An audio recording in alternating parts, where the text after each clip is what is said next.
नमस्कार मित्रों, मैं अजीत कुमार यादव एक बार फिर से अपने गोट फार्मिंग चैनल पर आपका स्वागत करता हूं।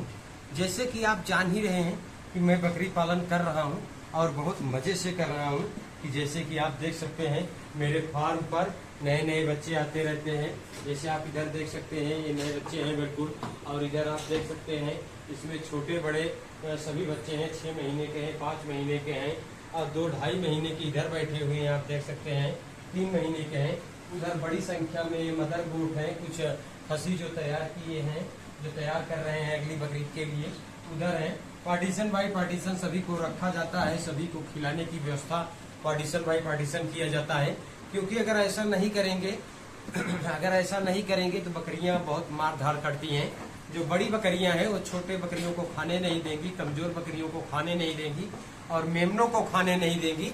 तो जाहिर सी बात है, अगर मेमने खाएंगे नहीं, छोटी बकरियां नहीं खाएंगी, जो पूर्ण रूप से अगर भोजन नहीं पाएंगी, जो आप दिए हुए हैं, जो हरा चारा या जो दाना मिश्रण जो भी आप खिला रहे हैं, अगर जिस बकरी को नहीं पाएगी तो वो बिल्कुल वो जो है कमजोर होती चली जाएगी। फिर मेमने अगर नहीं पाते हैं तो बिल्कुल उस तरीके से ग्रोथ नहीं करेंगे। तो चलिए, फार्मिंग करने के लिए तो मैं ये तरीका बता रहा हूँ कि ये सारे तरीके अगर आप करते हैं तो बिल्कुल आप फार्मिंग कर सकते हैं। आज मैं अपनी बकरियों का ET+TT का बूस्टर डोज लगाने आया हूँ। तो ये बूस्टर डोज क्या होता है, इसके विषय में मैं आपको बताऊंगा और प्रैक्टिकली करके अपनी बकरियों को दिखाऊंगा। क्योंकि मैं डायरी मेंटेन रखता हूँ, जैसे ही समय पूरा होता है वैसे ही मैं टीकाकरण बिल्कुल करता हूँ, क्योंकि मैं चूकता नहीं हूँ। टीकाकरण इसलिए करता हूँ क्योंकि जो बड़ी बीमारियां हैं, जो बैक्टीरियल बीमारियां हैं, उनसे बचा जाए। क्योंकि वो जो बड़ी बीमारियां आ जाती हैं तो एकदम फार्म पूरा बाड़ा का बाड़ा बिल्कुल साफ हो जाएगा, आप बिल्कुल कुछ नहीं कर पाएंगे। आपके जो बकरी हैं, बकरे हैं, वो बिल्कुल एकदम खत्म हो जाएंगे। ऐसा ना हो भगवान की दुआ से। लेकिन आप बिल्कुल चूक ना करें और वैक्सीनेशन बराबर कराएं। अगर वैक्सीन आप तो अपने यहाँ मिलती भी है, कहीं दूर जाने की जरूरत नहीं है। जैसे मैं प्रयागराज से हूँ और मैं प्रयागराज से जाकर लाता हूँ, जो कि 40 से 45 किलोमीटर मेरे घर से दूर है प्रयागराज। तो मैं वहां से लाता हूँ और वैक्सीन प्रॉपर मिलती है। तो हम क्यों चूके, अगर बकरी पालन करना ही है तो हम वैक्सीनेशन क्यों ना कराएं। वैक्सीनेशन बिल्कुल कराएं।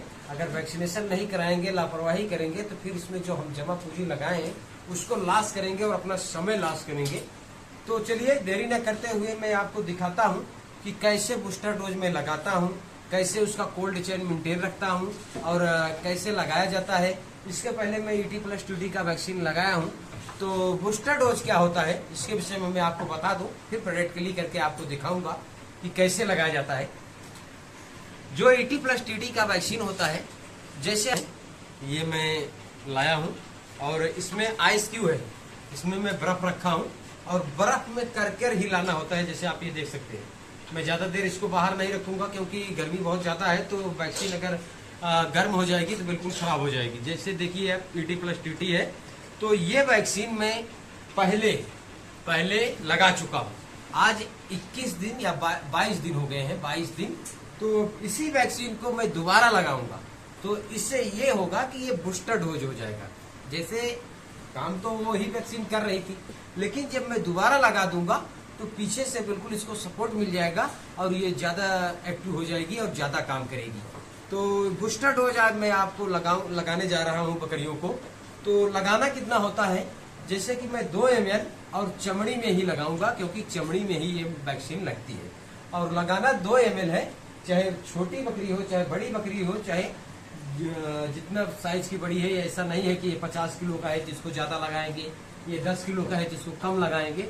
हाँ, उम्र का बाउंडेशन है 3 महीने के पहले की, मतलब 3 महीने के ऊपर की आपकी बकरी रहेगी तभी आप लगा सकते हैं। 3 महीने से नीचे की बकरी को आप नहीं लगाएंगे वैक्सीन, 3 महीने के ऊपर ही लगाएंगे, क्योंकि 3 महीने के ऊपर ही लगता है। और जो 3 महीने के नीचे के बच्चे हैं, जैसे आप इधर देख सकते हैं, इनको मैं ET+TT का वैक्सीन नहीं लगाया हूँ, क्योंकि अभी ये 3 महीने के नहीं हुए हैं। जैसे ही ये 3 महीने के होंगे वैसे ही मैं इनको ET+TT का वैक्सीन लगाऊंगा। तब तक के लिए जो इनको माँ का वैक्सीन लगा हुआ है, जो इनके जन्म पर मैं इनको दूध पिलाया हूँ, गाढ़ा पीला दूध जो होता है 40 से 50 मिनट के अंदर इनको पिलाया जाता है, तो तो बिल्कुल वैक्सीनेशन का काम करता है। इससे इनको वैक्सीन की जरूरत नहीं होती है और 3 महीने से पहले लगती भी नहीं है। तो 3 महीने के बाद ही लगाऊंगा। तो चलिए देरी न करते हुए मैं प्रैक्टिकली दिखाता हूं कि कैसे मैं चमड़ी में ET+TT का ये बूस्टर डोज में लगाऊंगा अपनी बकरियों को। ज्यादा देर तक मैं इसको बाहर नहीं रखूंगा। अगर ज्यादा देर तक बाहर मैं रखूंगा तो गर्म हो जाएगा, और जब गर्म हो जाएगा तो वैक्सीन बेकार हो जाएगा। सबसे पहले इसको हिला लेना है, शेक कर लेना है, बिल्कुल एकदम मिला लेना है इसी तरीके से। और उसके बाद आपको 2 ml निकालना है, जैसे आप ये देख सकते हैं। ये बिल्कुल इसको फिर से मैं बर्फ में रख दूं ताकि गर्म ना हो। और ये आप ये देख सकते हैं कि मैं इसमें 2 ml वैक्सीन निकाल लिया हूँ।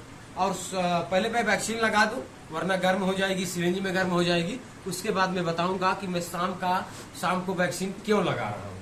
तो चलिए मैं पहले इस ब्लीडर को ही लगाऊंगा, जैसे आप देख सकते हैं।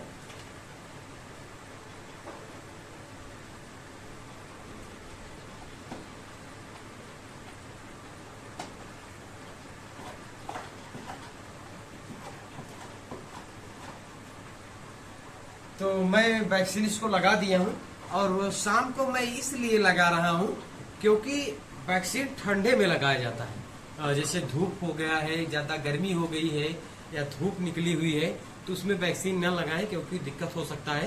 तो ठंड में लगाएं, जैसे मौसम ठंड होगा तभी लगाएं वैक्सीन। जैसे मैं शाम का इनका ये कर रहा हूँ, तो शाम में मौसम ठंड होता चला जाएगा और सारी रात बिल्कुल ठंड रहेगा। तो वैक्सीनेशन बिल्कुल करें। वैक्सीनेशन में चूके ना, चाहे FMD हो, चाहे HS+BQ जो तीनों कंबाइंड आती है उसको लगाएं, PPR लगाएं, ET+TT लगाएं, बूस्टर डोज उसका लगाएं।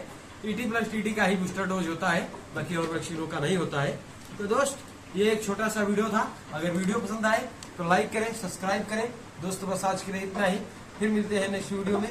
तब तक के लिए नमस्कार, धन्यवाद।